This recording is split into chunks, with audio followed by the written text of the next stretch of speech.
Hello दोस्तों, स्वागत है आपका इस वीडियो में। और आज की जो हमारी वीडियो है वो क्लास 11th की ज्योग्राफी की पहली वीडियो है। यानी कि आज हम पहला चैप्टर स्टार्ट कर रहे हैं और इसके बाद ही हम ये पूरा का पूरा जो सिलेबस है वो ख़त्म करेंगे। और साथ में ये जो वीडियो है वो पूरा का पूरा आपको मैं बहुत ही काफ़ी और आसान भाषा में समझाने जा रहा हूँ। तो चलिए इस चैप्टर को समझते हैं और देखते हैं।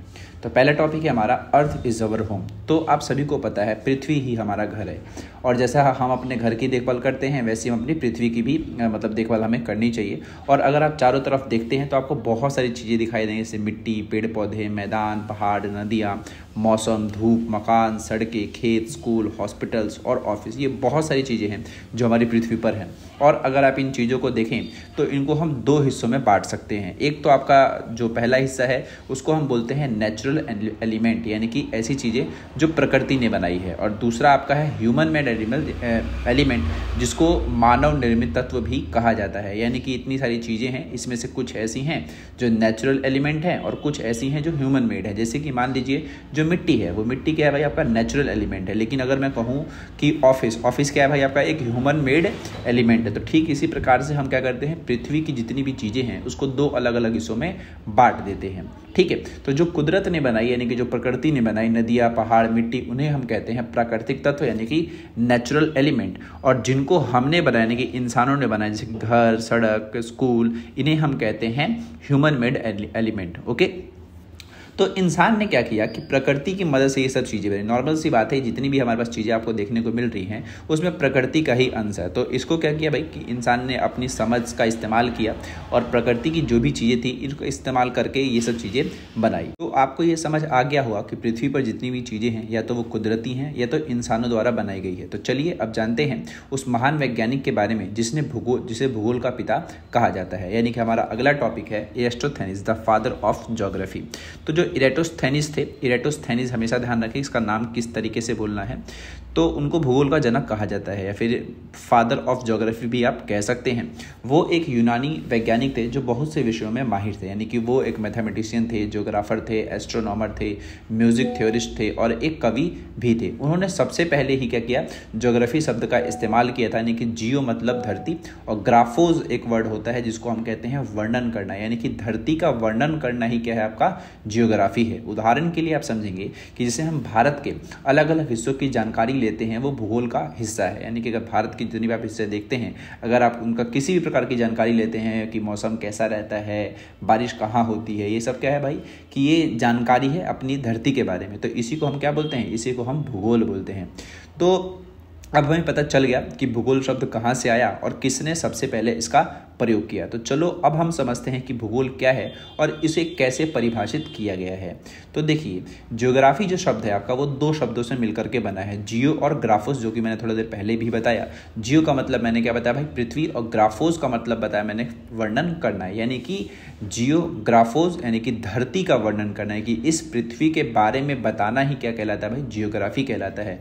और इस शब्द का सबसे पहले प्रयोग किसने किया, आपको पता चल गया होगा, इरेस्टोथेनिस ने ही किया था, जिसको हम भूगोल का जनक मानते हैं। और आज के समय में भूगोल का जो मतलब होता है वो होता है भाई कि पृथ्वी की सतह पर, यानी कि पृथ्वी की जो लेयर है यानी जिस पे हम रहते हैं, पर पाई जाने वाली भौगोलिक विविधताओं का जो भी अलग अलग चीज़ें आपको देखने को मिलती हैं, विविधताओं का स्थान व समय के आधार पर अध्ययन करना। यानी कि जो भी पृथ्वी की सतह है उसमें जो भी अलग अलग चीज़ें आपको देखने को मिलती है, डाइवर्सिटी जो देखने को मिलती है जगह के हिसाब से, समय के हिसाब से, अगर आप इसका अध्ययन करते हैं, इसी को हम क्या बोलते हैं भाई, जियोग्राफी बोलते हैं। ओके, और इसमें हम ये समझते हैं कि इनमें क्या चीज़ें पाई जाती हैं और क्यों पाई जाती हैं। यानी कि भाई हर एक जगह आपको एक एक रीज़न मिलेगा। जैसे कि मान लीजिए जो राजस्थान है, उस राजस्थान में रेगिस्तान क्यों है, और जो असम वाला आप इलाका देखते हैं वहाँ पर हरियाली क्यों है। तो नॉर्मल सी बात है भाई कि राजस्थान वाला जो इलाका पड़ता है वहाँ पर सीधे धूप पड़ती है तो वहाँ बारिश कम होती है, तो यहाँ पर रेगिस्तान है। और ठीक इसी प्रकार से जो असम वाला आप इलाका देखते हैं वो पहाड़ी इलाका है, वहाँ पर बारिश भी बहुत होती है, तो वो एक हरियाली वाला इलाका है। तो आपको समझ आ रहा होगा कि इस पृथ्वी पर जो भी जितनी भी चीज़ें हैं, हर एक चीज़ का अपना अपना एक रीज़न है। ठीक है, तो भूगोल जो केवल है वो नक्शों की जानकारी नहीं देता है, वो हमें पृथ्वी को गहराई से समझ भी सिखाता है। तभी आज के समय में हमने पृथ्वी पर इतने सारे बदलाव किए हैं। ठीक है, तो इस वाली स्लाइड में हमने जाना कि भूगोल क्या है और इसका अर्थ क्या होता है। तो चलो अब देखते हैं भूगोल एक वैज्ञानिक विषय कैसे बन गया और इसमें कौन कौन से सवाल पूछे जाते हैं। ओके, यानी कि geography as a scientific subject के लिए तैयार हो जाओ भाई। देखो, तो भूगोल एक वैज्ञानिक विषय है, यानी कि साइंटिफिक सब्जेक्ट है, और इसका मतलब है कि इसमें भी तर्क, विश्लेषण और प्रमाण का इस्तेमाल किया जाता है। नॉर्मल सी बात है, जो भी चीज़ें यहाँ पर होती हैं उसमें हम हमेशा साइंस के हिसाब से ही कुछ भी बताते हैं। ऐसा नहीं है कि हमारे पास अंधविश्वास हो, यानी कि पृथ्वी घूमती है, सूर्य उगता नहीं है, सूर्य अपनी जगह पर ही है। हमेशा इस बात का ध्यान रखें, हमें पढ़ाया गया है कि सूर्य जो है उगता है, बट ऐसा कुछ नहीं है, मतलब सनराइज नहीं करता और ना ही डूबता है वो, सन तो अपनी जगह ही है। ठीक है, पृथ्वी ही घूमती है, उसके हिसाब से हमें वो दिखाई देता, तो उसी को हमने उगना और डूबना कह रखा है, तो इस बात का ध्यान रखें।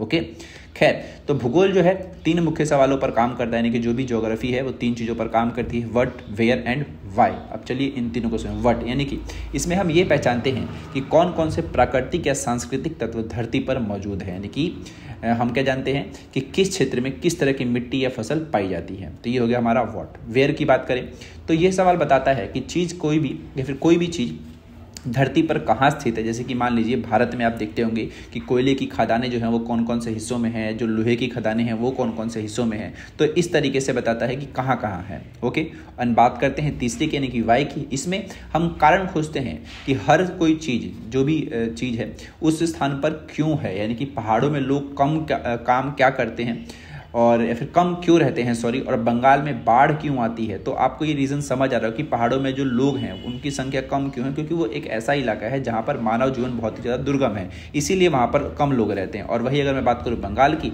तो वहाँ बाढ़ क्यों आती है भाई, तो वहाँ पर नदियाँ हैं, समुद्र है, तो इन सभी कारणों से वहाँ पर बाढ़ आती है। तो वहाँ पर आपको एक बात समझ आ रही होगी कि पूरी पृथ्वी पर इन 3 चीज़ों से ही पूरा का पूरा भूगोल का जन्म होता है, व्हाट, वेयर एंड वाई। तो आपको हर एक चीज़ का जवाब मिल जाएगा इस पृथ्वी पर कि वो चीज़ क्यों है, कहाँ है और कैसे है। ओके, चलिए, तो इन तीनों सवालों से भूगोल एक सोचने और समझने वाला विषय बन जाता है, और जहाँ हम चीज़ों को गहराई से जान जाते हैं तो नॉर्मल सी बात है, आपको पूरी पृथ्वी का ज्ञान हो जाता है। ठीक है, तो चलिए अब बात करते हैं भाई अपने अगले टॉपिक की, जिसका नाम है why should we study geography. तो why should we study geography, यानी कि हमें ज्योग्राफी क्यों पढ़नी चाहिए, ये सबके मन में सवाल आता है। तो भाई एक बात हमेशा ध्यान रखें कि जो ज्योग्राफी है ना वो सिर्फ नक्शे याद करने के लिए नहीं है, क्योंकि अगर आपके पास ज्योग्राफी का ज्ञान आ गया तो आप पूरी दुनिया पर राज कर सकते हैं, नॉर्मल सी बात है, क्योंकि आपको समझ आएगा कि पृथ्वी पर कौन कौन सी चीज़ें का इस्तेमाल किस तरीके से किया जा सकता है, क्योंकि जितनी भी चीज़ें आप देखते हैं इस पृथ्वी पर वो सभी इसी की सहायता से बनाई गई है।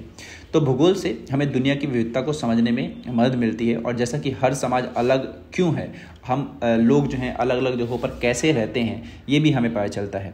ठीक है, जैसे कि मान लीजिए भारत में राजस्थान का जो जीवन है वो जीवन स्टाइल है बेसिकली, वो केरल से क्यों अलग है भाई, क्योंकि नॉर्मल सी बात है कि दोनों का जो वेदर है वो काफ़ी ज़्यादा अलग है। अब केरल वाला जो इलाका है वो बरसात वाला इलाका है, ठंडा इलाका है, ठंडा मतलब वैसे वाला ठंडा जो राजस्थान से ठंडा है, बर्फ़ नहीं गिरती बट ठंडा इलाका है। और राजस्थान के जीवन की बात करते हैं, धूप बहुत ज़्यादा पड़ती है, यहाँ पर सब्जियाँ अलग उगाई जाती हैं, केरल की सब्जी अलग उगाई जाती हैं, यहाँ के लोग अलग दिखते हैं, केरल के लोग अलग दिखते हैं। ठीक है, तो यहाँ का जो समाज है वो अलग अलग क्यों है भाई, क्योंकि यहाँ का वेदर अलग अलग है ना। तो ये हमें एक वैज्ञानिक दृष्टिकोण जो है वो सिखाता है, यानी कि साइंटिफिक व्यू बताता है, और भूगोल बताता है कि धरती की सतह पर क्या बदलाव होते हैं और क्यों होते हैं। और ये हमेशा बात ध्यान रखें कि जो भी धरती पर बदलाव जो होता है वो समय और स्थान के हिसाब से होता है। ठीक है, तो भूगोल से मानचित्र पढ़ने की समझ आती है, इससे हम किसी भी स्थान का दृश्य बना सकते हैं। जैसे कि मान लीजिए जो गूगल मैप है आप देखते होंगे वो भी एक वही है। और इसमें एक चीज़ और है कि एग्जाम्पल के लिए हम समझेंगे कि मानचित्र देखकर हम समझ सकते हैं कि पहाड़ कहाँ है, नदियाँ कहाँ बहती हैं। तो आपको क्या समझ आया कि भूगोल जो है एक चीज़ और करता है कि इस पूरी पृथ्वी का हमें वर्णन करता है कि पूरी पृथ्वी पर कौन सी चीज़ कहाँ पर है। तो भूगोल में नक्शे का भी बहुत ज़्यादा इस्तेमाल किया जाता है। ठीक है, और आज भूगोल में आधुनिक तकनीक भी जुड़ गई है, नॉर्मल सी बात है। तो एक होता है आपका GIS, जिसको जियोग्राफिकल इंफॉर्मेशन सिस्टम कहते हैं, एक होता है रिमोट सेंसिंग, और एक होता है आपका कंप्यूटर कैट्रोग्राफी, यानी कंप्यूटर के जरिए नक्शे वगैरह बनाना, दूर तक बातचीत करना, सैटेलाइट सिस्टम, ये सब क्या है, ये सब जो चीज़ें हैं वो आज के समय पर एक तरह मॉडर्नाइज हो गई हैं, जिसकी वजह से इस पृथ्वी को हमने और अच्छे से जान लिया है। जैसे कि मान लीजिए हम इन सब चीज़ों का इस्तेमाल करके ही क्या कर पाते हैं, ये पता लगा पाते हैं कि बारिश कहाँ पर होगी, कब होगी, कितने एरिए पर होगी, ये सब कुछ बता दिया जाता है। तो ये क्या है कि भूगोल में आधुनिक चीज़ें बहुत ज़्यादा जुड़ गई हैं। तो इन तकनीकों से हम पर्यावरण की जानकारी लेकर देश के विकास में योगदान दे सकते हैं। ठीक है, व्यापार, प्रशासन और पर्यटन को भी भूगोल से बहुत ज़्यादा फायदा मिलता है। दुनिया के नक्शे, संसाधनों की जानकारी, मौसम के अनुसार जो है फैसले लिए जाते हैं। तो नॉर्मल सी बात है कि आपका जो ट्रेड है, जो आप किसी राज्य पर जो शासन चलाते हैं, या फिर मान लीजिए जो टूरिज़्म है, इन टूरिज़्म को भी आगे बढ़ाने के लिए हमें क्या करना पड़ता है, हमें भूगोल की सहायता पड़ जाती है। तो आप क्या समझ पा रहे हैं कि भूगोल पढ़ने के बहुत ही सारे क्या हैं, फ़ायदे हैं। तो भूगोल पढ़कर हम न सिर्फ धरती को समझते हैं बल्कि एक जिम्मेदार नागरिक भी बनते हैं। ओके, तो भाई अब चलते हैं अगले टॉपिक पे, और जिसमें हमें ये जानना है कि भूगोल के पढ़ने के कौन कौन से तरीके हैं। तो जो ज्योग्राफी आपका है उसको पढ़ने के दो मेन अप्रोचेस हैं। एक को हम बोलते हैं सिस्टमैटिक और एक को हम बोलते हैं रीजनल। ओके, तो जो सिस्टमैटिक अप्रोच है और जो रीजनल अप्रोच है अपने आप में थोड़े थोड़े अलग हैं, और आप जानते भी होंगे, ऐसी बात नहीं है। तो सबसे पहले देखते हैं सिस्टमैटिक ज्योग्राफी को। तो सिस्टमैटिक ज्योग्राफी एक तरीके से आप ये समझिए कि किसी एक भौगोलिक तत्व का पूरे विश्व में अध्ययन जाता है। जैसे कि समझना है आपको कि जलवायु को पूरी दुनिया में कहाँ कैसी है ये देखना, क्या आपका वही सिस्टमैटिक है, यानी कि एक ही चीज जो है कि पूरे वर्ल्ड पर उसका क्या प्रभाव पड़ता है। इसमें एक विषय को लिया जाता है और उसका विस्तार से अध्ययन किया। जैसे कि मान लीजिए कोई आपने विषय ले लिया, पर्वत ले लिया, या फिर मान लीजिए रिवर ले लिया, या फिर मान लीजिए आपने पॉपुलेशन ले ली। तो ये जो हम करेंगे, क्या करेंगे, वो पूरे के पूरे वर्ल्ड के हिसाब से करेंगे। यानी कि ये तरीका आमतौर पर राजनीतिक इकाइयों पर आधारित होता है, यानी कि किसी देश के आधार पर। और इसमें हम प्रकार और उप प्रकार भी तय करते हैं। मतलब आप ये समझिए टॉपिक और सब टॉपिक भी आप कह सकते हैं कि जो हमारी ये पूरी की पूरी जो पृथ्वी है, इस पूरी पृथ्वी पर मान लीजिए कि आपने सिस्टमैटिक ज्योग्राफी के जरिए, फिर सिस्टमैटिक अप्रोच के जरिए क्या किया, पढ़ाई लिखाई स्टार्ट करी। पढ़ाई लिखाई का मतलब अध्ययन करना स्टार्ट किया। तो आपने क्या पाया कि इस पूरी पृथ्वी पर 3 टाइप के आपको क्या मिलेंगे भाई, मौसम मिल जाएंगे। एक को हम बोलते हैं उष्णकटिबंधीय, शीतोष्ण और शुष्क। यानी कि मान लीजिए एक ठंडी वाला इलाका है, एक बरसात वाला इलाका है, एक काफ़ी ज़्यादा गर्म इलाका है ना। तो ये क्या है भाई कि आपने क्या किया कि सिस्टमैटिक अप्रोच में क्या किया कि एक कोई टॉपिक लिया और उसको विस्तार से अध्ययन किया। ठीक है, वो आप जनसंख्या का भी ले सकते हैं। जैसे कि मान लीजिए कि आप पॉपुलेशन पर अगर पढ़ाई कर रहे हैं या फिर अध्ययन कर रहे हैं, यानी कि ज्योग्राफी को आप सिस्टमैटिक अप्रोच के जरिए समझ रहे हैं, तो आप जनसंख्या को भी बता सकते हैं कि किस इलाके में ज़्यादा जनसंख्या है, कहाँ पर कम है, वो क्यों कम है। तो यहाँ पर क्या होता है, सिस्टमैटिक ज्योग्राफी में हम इन सब विषयों पर बात करते हैं। ओके, अब बात करते हैं रीजनल ज्योग्राफी की, जिसको हम क्षेत्रीय भूगोल भी कहते हैं। इसमें हम एक विशिष्ट क्षेत्र, यानी कि मान लीजिए एक स्पेसिफाई रीजन को हम ढूंढते हैं और उस जगह की जलवायु, मिट्टी, लोग, खेती, व्यापार, ये सब कुछ वहाँ के बारे में हम पता करते हैं। तो आपको समझ आ रहा होगा कि इसमें क्या होता है कि जो सिस्टमैटिक अप्रोच है उसमें एक बड़ा क्षेत्र होता है और उसमें हम एक बहुत बड़े विषय पर काम करते हैं। लेकिन वही जो रीजनल की अगर मैं बात करूँ तो यहाँ पर क्या होता है कि एक स्पेसिफिक आप एरिया लेते हैं और वहाँ पर उन सब चीज़ों को समझते हैं। तो ये एक अध्ययन का तरीका है जिसमें सभी भौगोलिक तत्वों को जोड़कर देखा जाता है। और ये तरीका प्राकृतिक इकाइयों, जैसे कि जो भी वैलीज होती हैं, मैदान होते हैं, जो भी द्वीप वगैरह होते हैं, इन सब चीज़ों पर आधारित होता है। और इसमें हम एक चीज़ ये भी देखते हैं कि इंसान और जो एनवायरनमेंट है उसके बीच का जो रिलेशन है वो क्या है। जैसे एग्जाम्पल के लिए जो सुंदरबन क्षेत्र है, जहाँ पर मिट्टी, मैंग्रोव जंगल और जीवन शैली सब क्या है वो एक साथ समझ जाते हैं। यानी कि आपको समझ आ रहा होगा कि इसमें हम क्या करते हैं कि एक कोई भी क्षेत्र लेते हैं और उस क्षेत्र पर इंसान और जो एनवायरनमेंट है उनके बीच का रिलेशन पता करते हैं कि भाई वो लोग आपस में रह रहे हैं तो वो किस तरीके से रह रहे हैं। तो ये हो गया आपका एक रीजनल ज्योग्राफी। ठीक है, तो सिस्टमैटिक ज्योग्राफी और रीजनल ज्योग्राफी में यही एक अंतर है। तो आसान भाषा में अगर मैं कहूँ तो सिस्टमैटिक ज्योग्राफी जो होती है वो एक बड़े क्षेत्र पर होती है, किसी एक टॉपिक पर होती है। ठीक है, लेकिन वही अगर मैं रीजनल ज्योग्राफी की बात करूँ तो ये जो आपका होता है एक स्पेसिफाई एक रीजन होता है और वहाँ की जलवायु, मिट्टी, लोग, खेती, व्यापार, वहाँ के बारे में हम सब कुछ जानते हैं। तो उस स्पेसिफाई रीजन को लेकर के हम वहाँ पर क्या करते हैं, अध्ययन करते हैं। तो यही आपका होता है सिस्टमैटिक अप्रोच और एक होता है आपका रीजनल अप्रोच। ओके, चलिए अब बात करते हैं भाई। तो अब अगली जो स्लाइड है हमारी, अब बात करते हैं कि जो भी आपकी ज्योग्राफी है उसके कौन कौन से ब्रांच है, यानी कि 2 मेन ब्रांचेस ऑफ ज्योग्राफी। तो देखिए ज्योग्राफी की 2 मेन ब्रांच कौन कौन सी होती है। एक होती है आपकी फिजिकल ज्योग्राफी और एक आपकी होती है ह्यूमन ज्योग्राफी।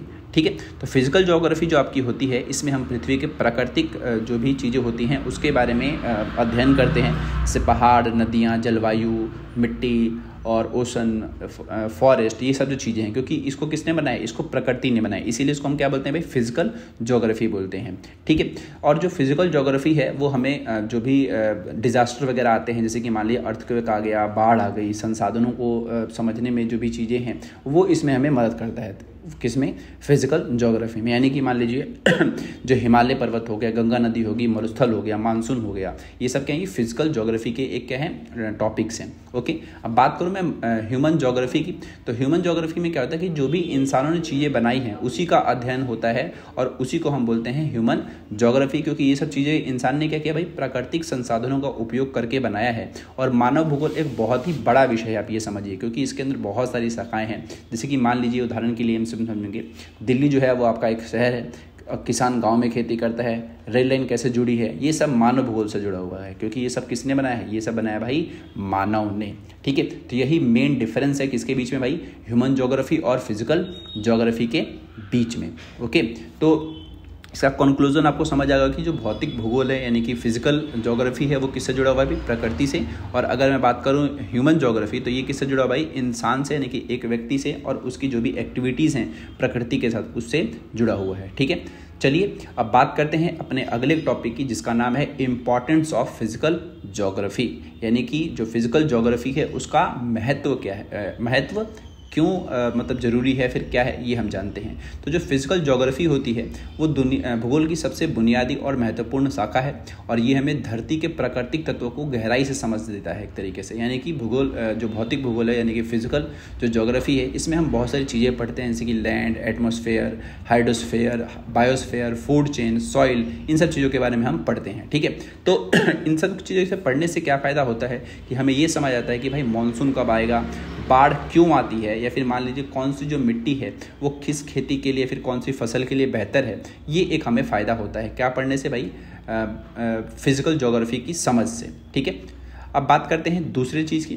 तो दूसरा ये है कि ये जो क्या करता है कि जो भी प्राकृतिक संसाधन है उनके मूल्यांकन और प्रबंधन सिखाता है। जैसे कि मान लीजिए हमें जंगलों को बचाना चाहिए, जो भी जल संसाधन है, फिर जो भी पानी वगैरह है उसको हमें बचाना चाहिए, जो भी खनिज वगैरह है, कोयला हो गया, लोहा हो गया, इन सब की हमें समझ है कि भाई हमें समझ देता है कि हमें इन सब चीज़ों का इस्तेमाल किन सब चीज़ों में बनाने में करना चाहिए। ठीक है, इसके साथ ही ये हमें बताता है कि इंसान प्रकृति का उपयोग करते आर्थिक और सांस्कृतिक विकास कैसे करता है। जैसे कि मान लीजिए जो भी उपजाऊ मैदान है वहाँ पर हम लोग खेती करते हैं, जो पहाड़ी इलाके हैं वहाँ पर हम पर्यटन करते हैं, और जो नदियाँ हैं वहाँ पर हम आसपास में रहते हैं। ठीक है, तो ये क्या करता है भाई, ये हमें इन सब चीज़ों की समझ देता है, और तभी जो मानव का जो जीवन है ना वो इस धरती पर संभव हो पाया। ठीक है, फिजिकल ज्योग्राफी की जानकारी सस्टेनेबल डेवलपमेंट के लिए भी ज़रूरी है, ताकि जो आने वाली पीढ़ी है उनके लिए हम इस प्रकृति को बचा सकें। तो आप ये सस्टेनेबल डेवलपमेंट वैसे भी वर्ड पहले भी सुनते होंगे। ठीक है, तो प्रकृति का ज्ञान हमारे लिए इसलिए भी ज़रूरी है ताकि हम प्रकृति का कोई छेड़छाड़ ना करें और आने वाली पीढ़ी को एक बढ़िया और जो स्वस्थ प्रकृति है वो हम दे सकें। ठीक है, तो इम्पॉर्टेंस ऑफ ज्योग्राफी में एक ये टॉपिक भी आ जाएगा। ठीक है, तो यही था भाई हमारा ये वाला टॉपिक। अब चलते हैं अगले टॉपिक है जिसका नाम है main branches of the physical geography. अब देखिए जो फिजिकल ज्योग्राफी है इसकी कौन कौन सी ब्रांचें हैं। तो इसमें जो फिजिकल ज्योग्राफी है उसकी 4 अलग अलग ब्रांचेस हैं, और ये चारों हमें पृथ्वी के अलग अलग चीज़ों को समझने में मदद करती है। जो पहला आपका है वो है आपका जियोमॉर्फोलॉजी, जिसको हम कहते हैं, हिंदी में कहते हैं स्थलाकृति विज्ञान। यानी कि इसमें हम पृथ्वी की भूमि संरचनाओं का अध्ययन करते हैं, जैसे कि पर्वत, पठार, मैदान, या फिर जो रिवर वैलीज होती हैं। यानी कि मान लीजिए कि हिमालय कैसे बना, गंगा घाटी का जो क्या कहते हैं उसको साइज है वो ऐसा क्यों है। तो ये हम किस में पढ़ते हैं, जियोमॉर्फोलॉजी में पढ़ते हैं।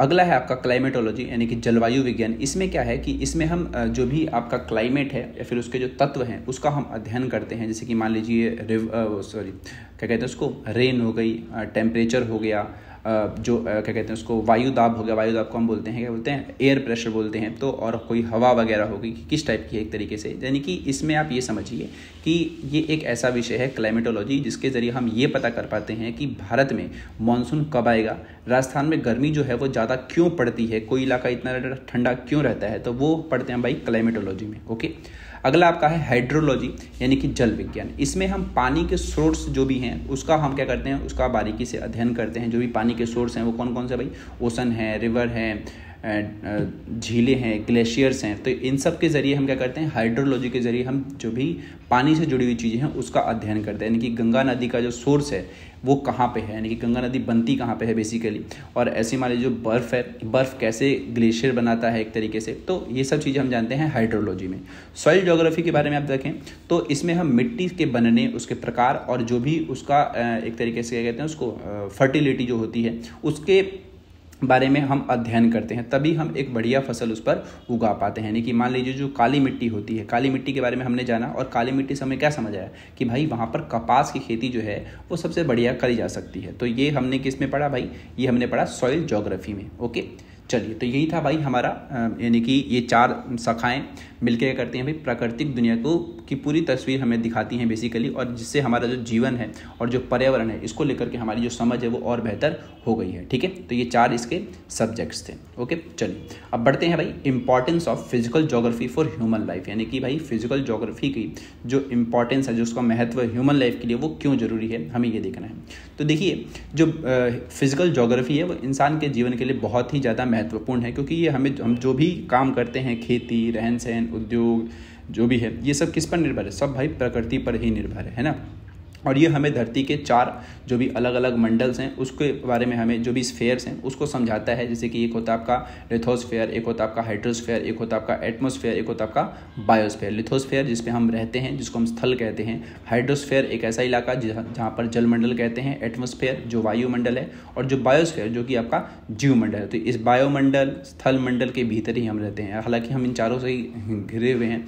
तो इन सभी की वजह से क्या है कि भाई जो हमारी ह्यूमन लाइफ है वो क्या है, संभव बन पाई है। ठीक है, तो जो फिजिकल ज्योग्राफी है, भौतिक भूगोल है, ये इससे हमें क्या पता चलता है कि कौन सी चीज़ कहाँ है और क्यों पाई जाती है। जैसे कि मैदानों में खेती होती है क्योंकि वहाँ की मिट्टी उपजाऊ होती है और पानी वहाँ पर आसानी से मिल जाता है। तो इससे हमें क्या समझ आया कि भाई कौन सी चीज़ कहाँ पर है और क्यों पाया जाता है, ये हमें समझ आ गया। ठीक है, फिजिकल ज्योग्राफी जो आपका है ना कि भौतिक भूगोल जो है मानव गतिविधियों पर बहुत ही ज़्यादा एक तरीके से असर डालता है। जैसे कि मान लीजिए रेगिस्तान में जनसंख्या कम होती है, क्यों भाई, क्योंकि वो इलाका ही ऐसा है जहाँ पर आप, मतलब नॉर्मल सी बात है कि मानव जीवन बहुत ज़्यादा कठिन है, इसलिए वहाँ पर हम लोग नहीं रहते हैं।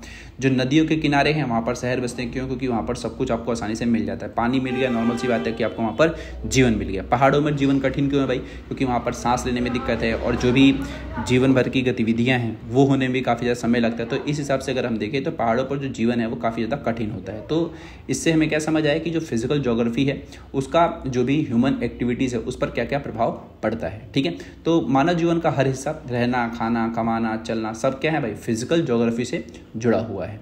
ठीक है, चलिए अब बात करते हैं ह्यूमन ज्योग्राफी और इसके ब्रांचेस की, जो भी इसकी शाखाएं हैं।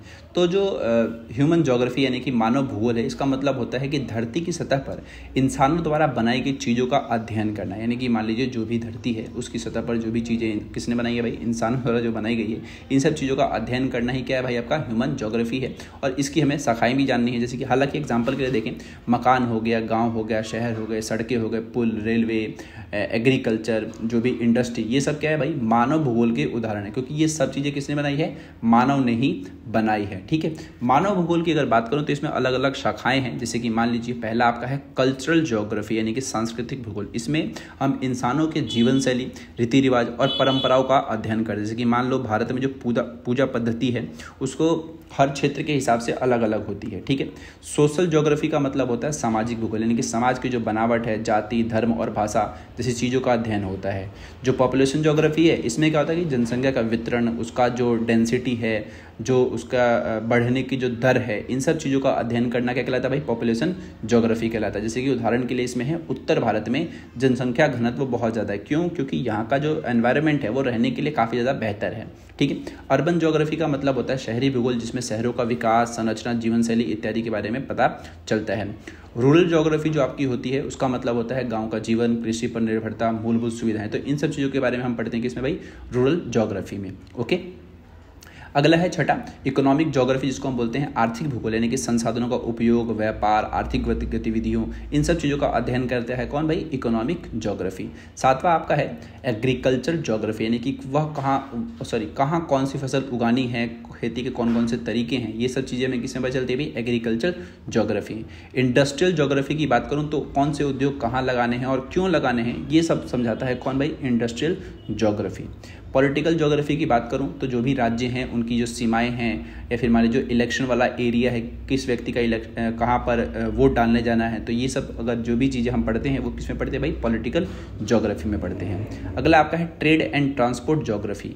तो माल का एक जगह से दूसरी जगह जाना कैसे गया, इसका विश्लेषण, इन सब चीज़ों के बारे में जानना क्या कहलाता है भाई, ट्रेड एंड ट्रांसपोर्ट ज्योग्राफी कहलाता है भाई। ठीक है भाई।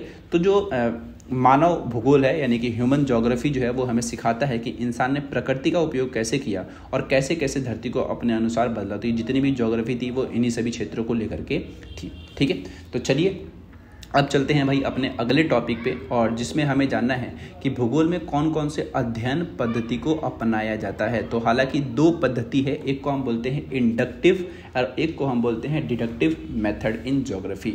इसको भी हम काफ़ी आसान भाषा में समझेंगे। तो भाई ज्योग्राफी को पढ़ने के दो ही तरीके हैं जो सबसे ज़्यादा महत्वपूर्ण माने जाते हैं। एक को बोलते हैं भाई इंडक्टिव मेथड और एक को बोलते हैं भाई डिडक्टिव मेथड यानी कि निर्गमन विधि।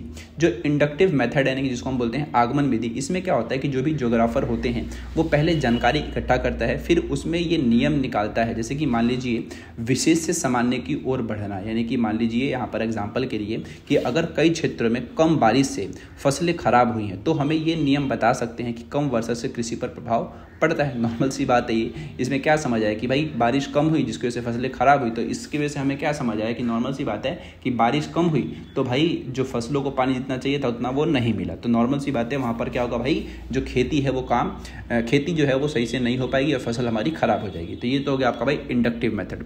डिडक्टिव की बात करूँ, तो इसमें पहले से बने हुए जो सिद्धांत हैं या जो नियम हैं वो लिए जाते हैं, फिर उन्हें विशेष मामलों पर लागू किया जाता है। यानी कि मान लीजिए यहाँ पर एग्जांपल के लिए है कि अगर हमने पहले से पढ़ा है कि समुद्र के पास जो क्या कहते हैं उसको ह्यूमिडिटी कहते हैं, आर्द्रता जिसको हम कहते हैं, अगर वो अधिक है यानी कि नमी जो है वो अधिक है, तो हम ये मान सकते हैं कि कोच्चि जैसे शहरों में आर्द्र जलवायु पाई जाएगी। ठीक है भाई। तो यहाँ पर हमें क्या समझ आया भाई कि जो भी समुद्र है उसके पास अगर ह्यूमिडिटी नॉर्मल सी बात अगर ज़्यादा है तो जो भी इलाके हैं जहाँ कौन से वाले जो समुद्र के पास है तो वहाँ पर क्या होगा भाई कि जो वहाँ की जो जलवायु होगी वो कैसी होगी, वो ह्यूमिडिटी से रिलेटेड ही होगी। वहाँ पर जब सबसे ज़्यादा ह्यूमिडिटी देखने को मिलेगी। ठीक है। तो ये होता है आपका एक डिडक्टिव मेथड, जिसमें हम क्या करते हैं जो भी सिद्धांत पहले के बने हुए हैं उसी का इस्तेमाल करके हर एक चीज़ के बारे में जानते हैं भाई। ठीक है।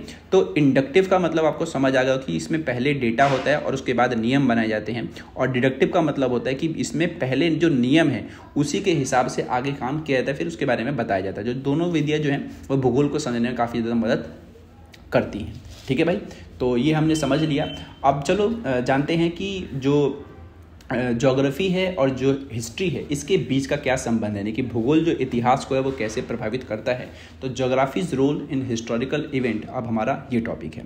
तो भाई आपने कभी सोचा कि इतिहास में जो भी घटनाएं घटी हैं वो भूगोल से कैसे जुड़ी हैं? तो भाई देखो भूगोल जो है वो इतिहास को आकार देता है। जैसे कि समझो पहला वाला टॉपिक देखो, इसमें डिस्टेंस यानी कि दूरी, यानी कि डिस्टेंस ने क्या किया, इतिहास बदलने में बहुत ही बड़ी भूमिका निभाई। कैसे भाई कि पुराने समय में यूरोप और भारत के बीच लंबी दूरी थी, इसी वजह से अंग्रेजों को समुद्री मार्ग ढूंढना पड़ गया और इसी वजह से वो लोग यहाँ पर पहुँचे। तो भाई जो डिस्टेंस है नॉर्मल सी बात है वो ज्योग्राफी का ही हिस्सा है। तो डिस्टेंस एक हो गया जिसकी वजह से क्या होता है भाई, इतिहास को क्या होता है यहाँ पर जोड़ा गया इससे। अगर मान लो डिस्टेंस वगैरह पता नहीं चलता, उनको समुद्र के बारे में पता नहीं चलता, तो नॉर्मल सी बात है कि यहाँ का इतिहास जो होता वो अलग होता, वहाँ का इतिहास अलग होता। ठीक है।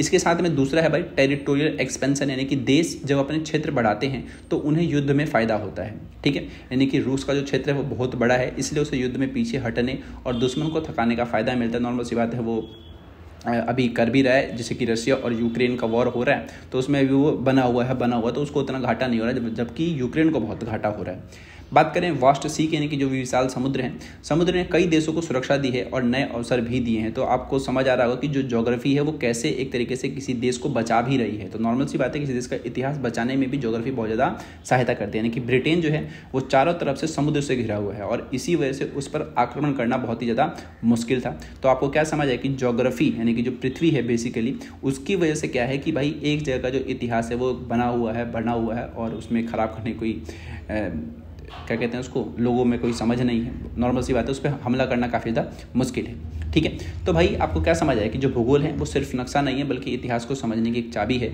और कई युद्ध हो गए, जो खोज हो गए, जो सामान्य जो भी दूर दूर तक जगहों को ढूंढा जाता है वो कैसे हो पाया भाई, क्योंकि वो ज्योग्राफी की वजह से ही मुमकिन हो पाया, वरना वो बहुत ही ज़्यादा मुश्किल पड़ता। ठीक है, चलिए अब चलते हैं अगले टॉपिक पे, जिसका नाम है geographies relation with social and natural sciences. यानी कि भूगोल जो है वो सिर्फ नक्शे और नदियों तक सीमित नहीं है, ये ऐसे ऐसे विषय लेकर के, जैसे कि मान लीजिए जो प्राकृतिक विज्ञान है, सामाजिक विज्ञान है, वो इन दोनों से भी जुड़ा हुआ है। ठीक है, प्राकृतिक और सामाजिक। अब इसको भी समझते हैं। देखिए, तो भूगोल जो है इसका जो रिलेशन है वो नेचुरल साइंस से बहुत ज़्यादा है। यानी कि मान लीजिए भूगोल जो है, भूगोल मतलब ज्योग्राफी में हम पृथ्वी, जलवायु, मिट्टी, पौधे, जानवर, इन सब चीज़ों का कहते हैं अध्ययन करते हैं। इसीलिए इसका जो संबंध है जो फिजिक्स हो गया, केमिस्ट्री हो गया और बायोलॉजी हो गया, इन तीनों से, जैसे कि मान लीजिए फिजिक्स की अगर बात करूँ तो फिजिक्स में आपने पढ़ा होगा गुरुत्वाकर्षण या फिर मौसम, यानी कि मतलब ग्रेविटेशन और मौसम हो गया। केमिस्ट्री में आपने वायुमंडल की संरचना पढ़ी होगी और बायोलॉजी में आपने भाई जो भी जीवमंडल है, जो भी हमारा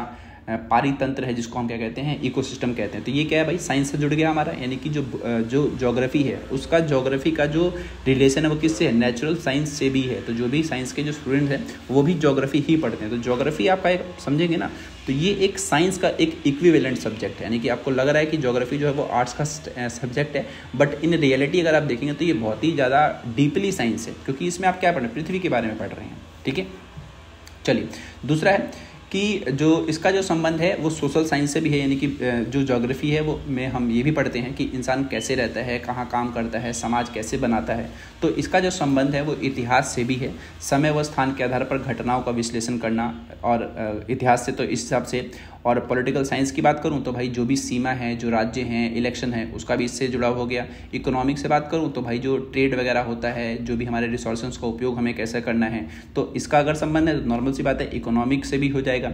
ठीक है, अगर बात करूं पॉपुलेशन की तो भाई जो जब हम जनसंख्या का अध्ययन करते हैं तो उसका भी संबंध इससे हो गया।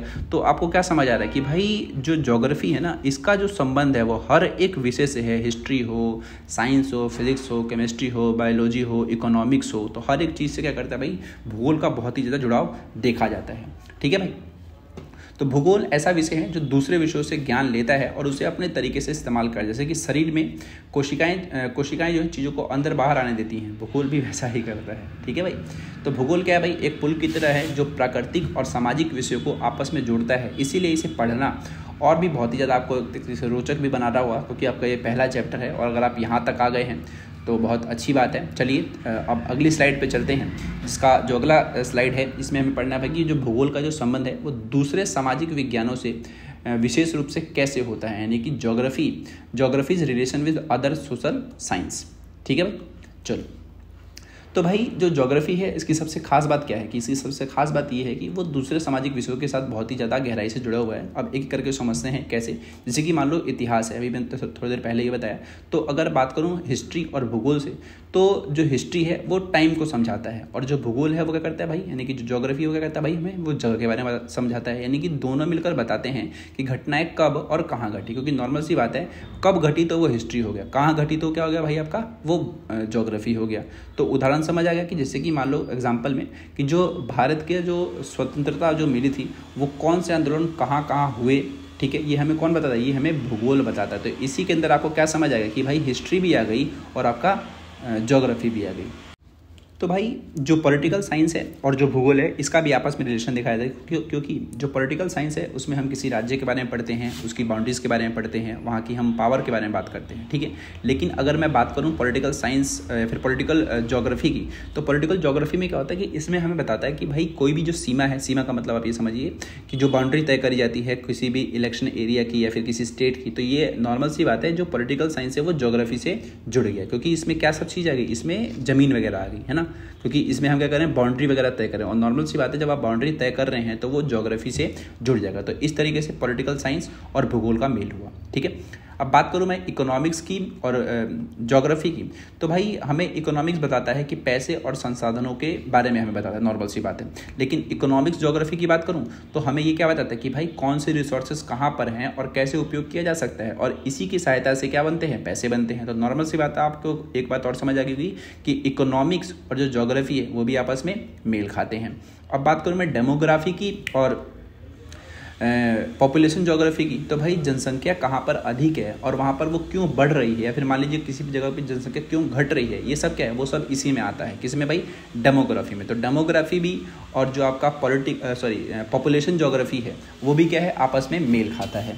अब बात करो भाई सोशियोलॉजी की, और जो सोशियोलॉजिक ज्योग्राफी है उसकी, तो जो भी जाति, धर्म, समुदाय और जो भी लोगों की जो जीवन शैली है इसका अध्ययन किया जाता है। किसमें भाई, इसमें क्या कहते हैं इसको, सोशियोलॉजी में, समाजशास्त्र में, ठीक है। और एग्जाम्पल के लिए समझिए कि जो भी झोपड़पट्टी हो गई, जो उच्च वर्गीय कॉलोनियाँ हो गई, इनकी सामाजिक बनावट के बारे में जो भी इलाका जो आप तय करते हैं, तो इसमें भी आपने क्या जोड़ दिया कि भाई इसमें आपने भूगोल जोड़ दिया। तो आपको क्या समझ आ रहा है कि जितने भी विषय हैं ना, उन सभी विषयों में क्या है कि भूगोल आपस में जुड़ जाते हैं। तो आपको समझ आ रहा हो कि भूगोल कितना ही बड़ा सब्जेक्ट है।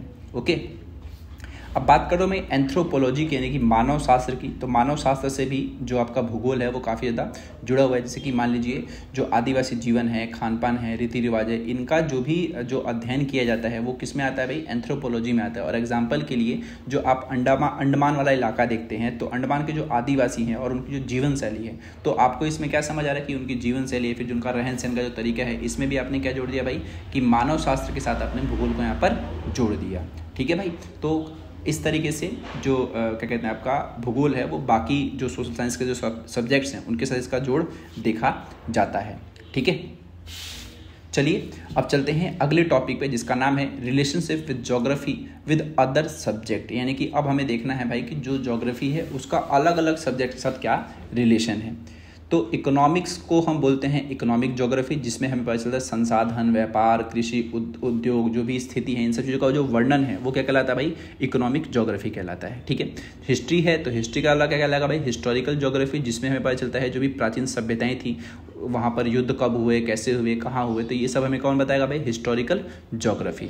पॉलिटिकल साइंस की बात करूँ तो पॉलिटिकल ज्योग्राफी, जिसमें हमें क्या पता चलता है कि जो भी बाउंड्रीज हैं, जो भी एक राज्य है और ये सब चीज़ें, जैसे कि मान लो जो इंडिया पाकिस्तान के बीच में क्या है एक बाउंड्री है, तो ये सब चीज़ें क्या बताती हैं भाई, पॉलिटिकल ज्योग्राफी के बारे में बताती हैं। हाइड्रोलॉजी की बात करूँ तो हाइड्रोलॉजी और ज्योग्राफी को जोड़ दिया जाए तो वहाँ से बनता है भाई ओशनोग्राफी, जिसको हम कहते हैं, जिसमें हम ओशन के बारे में पढ़ता करते हैं। तो जो समुद्र हो गए, जो उनकी लहरें हो गई, ज्वार भाटा हो गया, यानी आप ये समझिए कि समुद्री जीवन का पूरा जो अध्ययन है वो क्या कहलाता है भाई, ओशनोग्राफी होता है। तो आपको क्या समझ आ रहा है भाई कि जो भूगोल है ना, भूगोल आपका पीछा कहीं नहीं छोड़ सकता, भूगोल हर एक विषय में जुड़ा हुआ है। ठीक है, क्लाइमेटोलॉजी की बात करूं भाई, तो इसको जब आप ज्योग्राफी से जुड़ोगे तो वो क्या बन जाएगा भाई, मेट्रोलॉजी। तो भाई जो भी आपको पता चलता है कि कल बारिश होने वाली है, इसका जो भविष्यवाणी करी जाती है, तूफानों के बारे में बताया जाता है, तो वो किस में आता है भाई, वो इसी सब्जेक्ट में आता है। बोटानी एंड जूलॉजी की बात करें तो भाई प्लांट और एनिमल ज्योग्राफी कहलाता है ये, है ना, जिसमें हम क्या करते हैं, पेड़ पौधे कौन से कहाँ पाए जाते हैं, कौन से जानवर कहाँ मिलते हैं, क्यों मिलते हैं, तो ये सब चीज़ें भी कौन बताता है भाई हमें, वो बताता है भाई plant and animal geography. Demography की बात करूँ तो उसको हम कहते हैं भाई पॉपुलेशन ज्योग्राफी, यानी कि किस जगह पर जनसंख्या ज़्यादा है, किस रफ्तार से बढ़ रही है, इन सब चीज़ों का जो विश्लेषण है वो कौन करता है भाई, पॉपुलेशन ज्योग्राफी करता है। ठीक है, अगला है भाई एनवायरमेंटल साइंस। तो एनवायरमेंटल साइंस को जोड़ देंगे तो भाई ज्योग्राफी, तो ये बन जाता है भाई एनवायरमेंटल ज्योग्राफी। इसमें होता है भाई प्रकृति और इंसान के बीच का जो भी बैलेंस है बेसिकली, जिसके जरिए हम एक तरीके से अपना जीवन चला पाते हैं या फिर अपने पर्यावरण को बचाते हैं, फिर कैसे रक्षा करनी चाहिए, उसको हम बोलते हैं भाई एनवायरमेंटल ज्योग्राफी। तो आपको क्या समझ आया कि जो आपका भूगोल है, फिर जो ज्योग्राफी है, वो हर एक विषय से जुड़ा हुआ है, चाहे वो इतिहास हो, चाहे वो साइंस हो, चाहे वो सोशियोलॉजी हो, चाहे वो कुछ भी हो, है ना भाई। तो ये था भाई हमारा इसका रिलेशन बाकी के सब्जेक्ट के साथ। अब चलते हैं भाई अगले टॉपिक है, जिसका नाम है the inter relationship of man and the nature. तो भाई इंसान और प्रकृति का रिश्ता बहुत पुराना है और गहरा है, क्योंकि नॉर्मल सी बात है कि इसी की वजह से हम अपना जीवन अभी भी जी पा रहे हैं, और ये प्राकृतिक समझ की वजह से ही है कि हमने इतने सारे बदलाव कर दिए हैं। तो कभी इंसान प्रकृति के सामने बेबस था और वो कुछ नहीं कर पाता था, और एक आज का समय है जिसने क्या किया कि भाई पूरी की पूरी प्रकृति को ही बदल के रख दिया। पहले इंसान ने प्रकृति से एक तरीके से अडेप्टेशन करना सीखा, यानी कि जैसा वातावरण था वैसे ही हमने भाई जीवन शैली अपनानी की, यानी कि पहाड़ों में हम लकड़ी के घर बनाते थे और रेगिस्तान में हम ऊँटों का उपयोग करते थे। ठीक है, फिर इंसान ने क्या किया भाई, मॉडिफिकेशंस करना स्टार्ट कर दिया और उसने टेक्नोलॉजी बनाई, और उसके हिसाब से समझ आया कि भाई हम नदी के पानी को रोककर बांध बना सकते हैं। ठीक है, उससे बिजली बना सकते हैं, रेगिस्तान में खेती तक कर सकते हैं, कैसे सुरंग बना सकते हैं। तो आपको क्या समझ आ रहा है कि भाई जो इनके बीच का जो इंटर रिलेशनशिप है, जो अडेप्टेशन था, इसको इन्होंने मॉडिफाई किया और काफ़ी बेहतर तकनीक से इन सब चीज़ों का विकास किया। ठीक है, तो तकनीकी विकास ने क्या किया भाई कि इंसान को और ताकतवर बना दिया। नॉर्मल सी बात है, मशीन से मेहनत कम हो गई, कोई मशीनें बनी तो इंसानों का काम ईजी हो गया। जैसे कि मान लो अभी पढ़ाना काफ़ी ज़्यादा ईजी है, जैसे कि अभी मतलब पढ़ाना इजी तो नहीं है, लेकिन फिर भी एक स्क्रीन के ज़रिए मैं आपको पढ़ा पा रहा हूँ। तो ये सब क्या समझ आ रहा है आपको कि इन सब चीज़ों से हमने बहुत सारी चीज़ें बनाई, जैसे कि ट्रैक्टर से खेती तेजी हो गई, हवाई जहाज़ से दूरी कम हो गई। दूरी कम होने का मतलब ये है कि समय कम लग गया हमें एक तरीके से किसी भी जगह जाने पर। तो इस तरीके से इंसान और प्रकृति का जो रिलेशन है वो काफ़ी ज़्यादा बढ़िया हो पाया, क्योंकि इंसान ने अपनी समझ से इन सब चीज़ों का उपयोग किया, संरक्षण किया, और इस तरीके से हमने अपना जीवन और भी ज़्यादा बेहतर बना लिया। ठीक है भाई, अब बात करते हैं अपने आखिरी और फाइनल समरी की। तो भाई ये पूरा का पूरा हमारा चैप्टर था, जिसको मैंने आपको काफ़ी बेहतरीन भाषा में समझा तो दिया है, और अब आपके ऊपर है कि अगर आपको समझ आया तो नॉर्मल सी बात है, आप मुझे कमेंट करना ज़रूर ना भूलें, और कमेंट करके जाएं। और मिलता हूं मैं आपसे भाई अब अगले चैप्टर से, इसी का ही हम स्टार्ट करेंगे अब, और आप मेरे चैनल के साथ जुड़ सकते हैं। तो चलिए मिलता हूं आपसे अब अगली वीडियो में, तब तक के लिए गुड बाय, और साथ में आप चैनल से हमारे जुड़ सकते हैं। Okay, bye bye.